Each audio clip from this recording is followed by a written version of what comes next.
दुनिया में दो तरह के लोग होते हैं, एक वो जो टूट जाते हैं, जो जब उन्हें हाथ से निकाल दिया जाता है सर झुका लेते हैं, चुप हो जाते हैं, भूल जाते हैं, और एक वो जो टूट के और खतरनाक हो जाते हैं। शुभेंदु अधिकारी दूसरे टाइप के हैं। ये कहानी एक ऐसी दुश्मनी की है जो किसी फिल्म में नहीं दिखाई गई, एक ऐसी कसम की है जो 5 साल अंदर अंदर जलती रही बिना किसी को दिखाई दिए, और एक ऐसी जीत की है जो तब आई जब सब ने सोचना बंद कर दिया था कि ये आदमी कुछ कर भी पाएगा। 19 दिसंबर 2020 मिदनापुर, एक बड़ी रैली। अमित शाह मंच पर है और एक आदमी जो अभी अभी अपनी 22 साल की पूरी दुनिया छोड़ के आया है वो माइक के सामने खड़ा होता है। हजारों लोग हैं, शोर है, नारे हैं, और वो आदमी सिर्फ इतना कहता है, मैं ममता बनर्जी को बंगाल का पूर्व मुख्यमंत्री बना के रहूंगा। कोई ड्रामा नहीं, कोई लंबी स्पीच नहीं, सिर्फ एक लाइन, लेकिन उस लाइन में जो आग थी वो आग 5 साल बाद पूरे बंगाल को रोशनी देने वाली थी। ये कहानी है उस आग की, उस कसम की और उस बदले की जो 9 मई 2026 को पूरा हुआ। लेकिन बदला समझना है तो पहले दोस्ती समझनी पड़ेगी, क्योंकि जो इंसान तुमसे सबसे ज्यादा प्यार करता है वही तुम्हें सबसे गहरी चोट दे सकता है, और जो इंसान तुम्हें सबसे गहरी चोट देता है उसी से सबसे बड़ा बदला लेने की तमन्ना होती है। तो चलो 1998 में चलते हैं। ममता बनर्जी ने टीएमसी बनाई थी एक नई उम्मीद के साथ, एक ऐसी पार्टी जो लेफ्ट फ्रंट की 34 साल पुरानी जंजीर से बंगाल को आज़ाद कराए। और इस सपने के साथ एक नया साथी आया, शुभेंदु अधिकारी। शुभेंदु कोई आम आदमी नहीं थे। पूर्वा मिदनीपुर के कारकुली गांव में 15 दिसंबर 1970 को जन्म। बाप शिशिर अधिकारी, खुद एक बड़े नेता। घर में राजनीति की हवा थी तो शुभेंदु ने पॉलिटिक्स क्लासरूम में नहीं, गलियों में सीखी। 1995 में कांग्रेस से काठी म्युनिसिपैलिटी का एक काउंसिलर इलेक्शन जीता, और तब से इस आदमी ने पीछे मुड़ के नहीं देखा।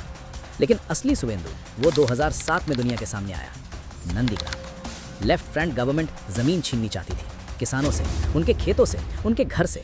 केमिकल हब बनाना था, इंडस्ट्रियल प्रोग्रेस का सपना था, लेकिन उस सपने की कीमत क्या थी वो कोई नहीं बता रहा था। ममता ने मोर्चा उठाया और उनके साथ मैदान में था शुभेंदु अधिकारी। यार, जो शुभेंदु ने नंदीग्राम में किया वो सिर्फ एक नेता का काम नहीं था, वो एक लड़ाके का काम था जो अपनी मिट्टी के लिए लड़ रहा था।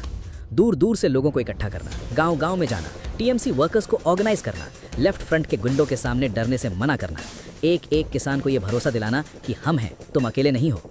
और फिर वो दिन आया जब लेफ्ट की गोली चली, 14 बेगुनाह विलेजर्स मार दिए गए। खून की वो तस्वीर, नंदीग्राम का वो खून पूरी बंगाल में आग की तरह फैल गया। लेकिन उस आग ने जो किया वो लेफ्ट फ्रंट की तबाही थी, और टीएमसी की और शुभेंदु की बुलंद परवाज की शुरुआत। 2011 में ममता सीएम बनी, बंगाल की पहली महिला मुख्यमंत्री। 34 साल की लेफ्ट डिक्टेटरशिप खत्म हुई, और इस जीत में शुभेंदु का हिस्सा उतना ही था जितना किसी और का, शायद ज्यादा। इनाम मिला 2009 में तमलुक लोकसभा सीट, सीपीआईएम के स्ट्रॉन्ग मैन लक्ष्मण सेठ को हराया। 2014 में फिर जीते, फिर 2016 में एमपी की कुर्सी छोड़ के असेंबली में आए नंदीग्राम से, और ममता ने बनाया ट्रांसपोर्ट मिनिस्टर, फिर इरिगेशन मिनिस्टर, फिर एनवायरमेंट मिनिस्टर। इन 5 सालों में शुभेंदु का बंगाल में एक अलग ही कद था। पूर्वा मिदनीपुर से पश्चिम मिदनीपुर, बांकुरा से पुरुलिया, झारग्राम से बीरभूम, करीब 50 असेंबली सीट्स पे उनका ऑर्गेनाइजेशन एक सॉलिड रॉक की तरह खड़ा था। टीएमसी वर्कर्स उन्हें जानते थे, गांव के लोग उन्हें जानते थे, दुश्मन भी उन्हें जानते थे। ममता का नंबर 2 ये सिर्फ टाइटल नहीं था, ये सच्चाई थी। और तब सब कुछ ठीक था। दोनों में एक रिश्ता था जो पॉलिटिक्स से आगे था, एक भरोसा था, एक टीम थी। लेकिन फिर आया वो दिन जब सब कुछ बदल गया। कभी कभी तूफान पहले से नहीं दिखता, वो एक छोटी सी चीज से शुरू होता है, एक फैसला, एक नाम, और फिर एक के बाद एक सब कुछ एक ही तरफ झुकने लगता है।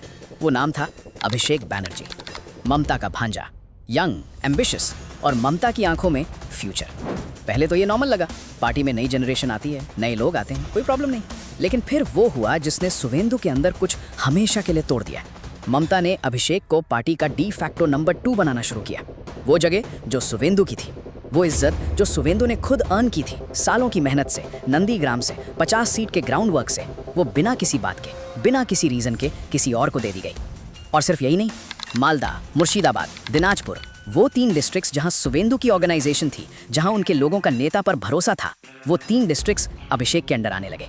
पार्टी यूथ विंग, जिसका शुभेंदु प्रमुख थे, अभिषेक ने अपना पैरेलल विंग बना लिया। डिस्ट्रिक्ट ऑब्जर्वर की पोस्ट, जिसके जरिए शुभेंदु पूरे बंगाल में पार्टी ऑपरेशन संभालते थे, खुद ममता ने घोषणा कर दी, अब मैं खुद सारे डिस्ट्रिक्ट्स की ऑब्जर्वर हूँ। एक एक करके, साइलेंटली, क्वाइटली, वो सब कुछ जो शुभेंदु ने बनाया था उनसे छीना जा रहा था। यार सोच के देखो, अगर तुमने 22 साल किसी के लिए अपना खून दिया हो, अगर तुमने उस इंसान के लिए गलियों में मार खाई हो, अगर तुमने उस पार्टी को अपनी जान से ज्यादा प्यार किया हो, और फिर एक दिन बिना किसी गलती के, बिना किसी सीधी बात के, सिर्फ इसलिए कि कोई और खून का रिश्ता रखता है, सब कुछ ले लिया जाए, क्या तुम चुप रह सकते थे? शुभेंदु नहीं रह सके। लेकिन सुवेंदु ने कुछ ऐसा किया जो बहुत कम लोग कर पाते हैं। वो चुप रहे, अंदर की आग को अंदर ही रखते रहे। बाहर कोई गुस्सा नहीं, कोई प्रेस कॉन्फ्रेंस नहीं, कोई सोशल मीडिया ब्लास्ट नहीं। वो बस धीरे धीरे अपने आप को इस सब से बाहर खींचने लगे। कैबिनेट मीटिंग्स में आना बंद कर दिया, फोन नहीं उठाते थे टीएमसी लीडर्स का, रैलीज में नहीं दिखते थे। बंगाल की पॉलिटिक्स वाले समझ रहे थे कुछ बड़ा पकड़ा है, लेकिन कोई कंफर्म नहीं कर सकता था। फिर 26 नवंबर 2020 हुगली रिवर ब्रिज कमीशन से रिजाइन। ममता ने तुरंत कल्याण बैनर्जी को वहां बिठा दिया। मैसेज क्लियर था। 27 नवंबर 2020 ट्रांसपोर्ट मिनिस्टर पद से रिजाइन। इतनी सालों की मेहनत के बाद, इतने बड़े पोर्टफोलियो के बाद एक सिंपल रेजिग्नेशन लेटर। मैंने पूरी डेडिकेशन से लोगों की सेवा की, शुक्रिया। शब्द ठंडे थे लेकिन उनका मतलब गहरा था। 16 दिसंबर 2020 टीएमसी एमएलए की कुर्सी भी छोड़ दी। और फिर 19 दिसंबर 2020 मिदनापुर अमित शाह के साथ मंच पर बीजेपी ज्वाइन की।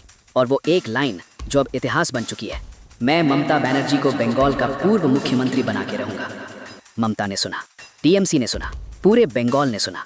कुछ ने हंसा, कुछ ने सीरियस लिया, कुछ ने वेट एंड वॉच किया। लेकिन सुवेंदु, वो रोज उठ के अपनी कसम याद करते थे और काम करते थे। बीजेपी में आके सुवेंदु के सामने एक बड़ा चैलेंज था। टीएमसी की मशीन जो सालों से जमीन पर मजबूत थी, क्लब कल्चर, लोकल दादा लोग, इंटिमिटेशन, वोट देने मत जाओ नहीं तो याद रखेंगे। यही एटमॉस्फेयर था बंगाल के बहुत से इलाकों में। कोई बाहरी स्ट्रैटेजी यहाँ काम नहीं करती। सुवेंदु जानते थे, क्योंकि वो खुद इस मशीन का हिस्सा थे कभी। तो उन्होंने किया वही जो उन्हें आता था सबसे ज्यादा, ग्राउंड वर्क। एक एक बंदा, एक एक गांव बीजेपी के साथ मिलकर पूरे बंगाल के 44,000 पोलिंग बूथ्स का सर्वे हुआ। कहाँ पार्टी मजबूत है, कहाँ कमजोर, कहाँ थोड़ी मेहनत से काम बन सकता है। तीनों कैटेगरीज और हर जगह के लिए अलग प्लान। और फिर था पन्ना प्रमुख। वोटर लिस्ट के हर एक पेज पर, जिसमें 30 से 60 वोटर्स के नाम होते हैं, एक बीजेपी का ट्रस्टेड वर्कर। वो बंदा जो उस मोहल्ले का था, जिसको लोग जानते थे, जिस पर लोग थोड़ा ट्रस्ट कर सकते थे, सिर्फ इतना। लेकिन ये एक चीज, ये सिंपल सी चीज ने जो किया वो एक्स्ट्रा ऑर्डिनरी था। जब घर घर में अपना बंदा था, तब लोगों का डर टूटने लगा। एक छोटी सी हिम्मत आई, हम भी हैं यहाँ। और वो हिम्मत, वो एक स्पार्क्स आगे चल के एक बड़ी आग बनेगी। टीएमसी के खिलाफ जो गुस्सा जमा हो रहा था, वो भी कुछ कम नहीं था। एसएससी स्कैम, 25,000 से ज्यादा सरकारी नौकरियां बेच दी गई थी। हजारों गरीब बच्चों के सपने पैसे वालों ने खरीद लिए थे। सुप्रीम कोर्ट ने सब नौकरियां रद्द कर दी। संदेश खली, टीएमसी लोकल लीडर्स पर महिलाओं के साथ जुल्म के संगीन आरोप। पुलिस को हफ्ते लग गए मेन अक्यूज्ड पकड़ने में। आरजी कर, एक ट्रेनी डॉक्टर की मर्डर। और गवर्नमेंट की पहली रिस्पॉन्स, सच छुपाओ, बड़े लोगों को बचाओ। लेकिन इस बार बंगाल की जनता ने नहीं सहा। डॉक्टर्स ने काम रोका, महिलाओं ने रात भर मार्च किया। ये आंदोलन किसी पार्टी का नहीं था, ये बंगाल की रूह का आंदोलन था। सुवेंदु इन सब को असेंबली में उठाते रहे, रैलीज में बोलते रहे, एक एक स्कैम को रिकॉर्ड में लाते रहे। वो सिर्फ ऑपोजिशन लीडर नहीं थे, वो एक मिरर थे जो टीएमसी को उस चेहरा दिखा रहे थे जिसको वो खुद नहीं देखना चाहती थी। और फिर 2021 आया, पहली बार बदला लेने का मौका। बीजेपी को पूरा यकीन था कि बंगाल इस बार जाएगा। मोदी का नाम, अमित शाह की प्लानिंग, सब कुछ लगा दिया। और ममता ने किया वो जो किसी ने एक्सपेक्ट नहीं किया था। उन्होंने खुद नंदीग्राम से चुनाव लड़ा। सुवेंदु की सीट, सुवेंदु की मिट्टी, सुवेंदु का घर। ये एक सीधा चैलेंज था, एक मैसेज, तुम जो भी हो, मैं तुम्हारे घर में आकर तुम्हें हराऊंगी। सुवेंदु ने चैलेंज एक्सेप्ट किया। वो दोनों फेस टू फेस आए। बंगाल रुक गया उस दिन, पूरा देश देख रहा था। काउंटिंग हुआ, मार्जिन छोटा था, इतना छोटा कि दिल कुछ देर के लिए रुका सा। ममता ने रिकाउंट मांगा, इलेक्शन कमीशन ने मना कर दिया। फाइनल रिजल्ट, सुवेंदु अधिकारी जीत 1900 वोट से। पहला बदला ले लिया गया था। एक बैठे हुए सीएम को उसकी अपनी सीट पर हराना इंडियन पॉलिटिक्स में पहले कभी नहीं हुआ था। लेकिन टीएमसी जीत गई थी ओवरऑल 213 सीट्स। ममता 3 बार सीएम बनी, सुवेंदु बने लीडर ऑफ ऑपोजिशन। और तब सुवेंदु ने अपने आप से कहा होगा, पहला राउंड मेरा, लेकिन गेम अभी बाकी है। 5 साल लीडर ऑफ ऑपोजिशन। सुवेंदु ने एक एक दिन काम किया। असेंबली में टीएमसी की हर गलत बात रिकॉर्ड में आई सुवेंदु की वजह से। हर स्कैम में उनकी आवाज़ थी। हर आंदोलन में बीजेपी की तरफ से वो सबसे आगे थे। और ज़मीन पर वो काम चल रहा था जो दिखता नहीं था लेकिन फील होता था। 44,000 बूथ्स, पन्ना प्रमुख, हर घर में अपना बंदा। और बीजेपी का मैनिफेस्टो जो सीधा बंगाल के दर्द को छू रहा था। महिलाओं को लक्ष्मी भंडार से ज़्यादा पैसे, गवर्नमेंट एम्प्लॉयज़ के लिए 7th पे कमीशन, नई फैक्ट्रीज, बंद इंडस्ट्रीज खोलो, दुर्गा स्क्वाड, महिलाओं की सुरक्षा के लिए डेडिकेटेड पुलिस फोर्स। आरजी कर के बाद ये एक नहीं, 1000 आवाज़ें थीं एक साथ। 23 और 29 अप्रैल 2026 वोटिंग के दिन 2.4 लाख सीआरपीएफ जवान पूरे बंगाल में, एक एक गली में यूनिफॉर्म वाला बंदा। वो लोकल दादा लोग घर में चुप बैठे थे और लोग जो सालों से वोट डरने से बचते थे वो एक एक करके निकले, लाइन लगी, घंटे खड़े रहे, वोट डाला। 92.93%। आज़ाद भारत के इतिहास में बंगाल में कभी इतने लोगों ने एक साथ वोट नहीं दिया। ये सिर्फ एक नंबर नहीं था, ये एक दबा हुआ गुस्सा था, एक रुकी हुई आवाज़ थी जो आखिरकार बाहर आई। 4 मई 2026 काउंटिंग शुरू हुआ और पहले 1 घंटे में ही पैटर्न क्लियर होने लगा। एक के बाद एक सीट बीजेपी की तरफ जा रही थी। टीएमसी के बड़े बड़े मिनिस्टर्स हार रहे थे एक एक करके। जब नंबर्स सेटल हुए, बीजेपी 206 सीट्स, टीएमसी 81 सीट्स। वो पार्टी जो 2021 में 213 सीट्स जीत के बंगाल में राज करती थी वो 81 पर आ गई। और फिर वो मोमेंट आया, भवानीपुर, ममता बनर्जी की अपनी सीट, जहां से वो 2021 में 59,000 वोट्स के मार्जिन से जीती थी। उनका घर, उनकी दुनिया। शुभेंदु अधिकारी वहां खड़े थे। काउंट हुआ, एक बार फिर एक बार, 15,000 से ज्यादा वोट्स का मार्जिन। शुभेंदु ने ममता को उनके अपने घर में दोबारा हराया। 2021 में नंदीग्राम में हराया था वो एक बात थी, लेकिन 2026 में भवानीपुर में ममता की अपनी सीट पर फिर से और भी बड़े मार्जिन से हराना। इंडियन पॉलिटिक्स में एक सिटिंग सीएम को एक बार सीधी टक्कर में हराना अनप्रेसिडेंटेड था, लेकिन उसी सीएम को दूसरी बार अलग सीट पर फिर से हराना, ये तो हिस्ट्री ने भी पहले नहीं देखा था। ममता ने ईवीएम हैकिंग का आरोप लगाया, साजिश का इल्जाम, लेकिन सच सबके सामने था। 8 मई 2026 बीजेपी लेजिस्लेचर पार्टी की मीटिंग।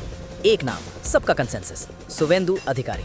9 मई 2026 brigade parade ground Kolkata. PM Narendra Modi खुद वहां थे, पूरा देश देख रहा था। हजारों लोगों की भीड़, नारे, तिरंगा और एक आदमी जो 1995 में कांठी म्युनिसिपैलिटी से एक छोटा सा काउंसलर था, वो ले रहा था बंगाल के 9th चीफ मिनिस्टर की शपथ। बंगाल का पहला बीजेपी चीफ मिनिस्टर शुभेंदु अधिकारी। उसने 19 दिसंबर 2020 को कहा था, मैं ममता बनर्जी को बंगाल का पूर्व मुख्यमंत्री बना के रहूंगा। 5 साल, एक कसम, एक मिशन, पूरा हुआ।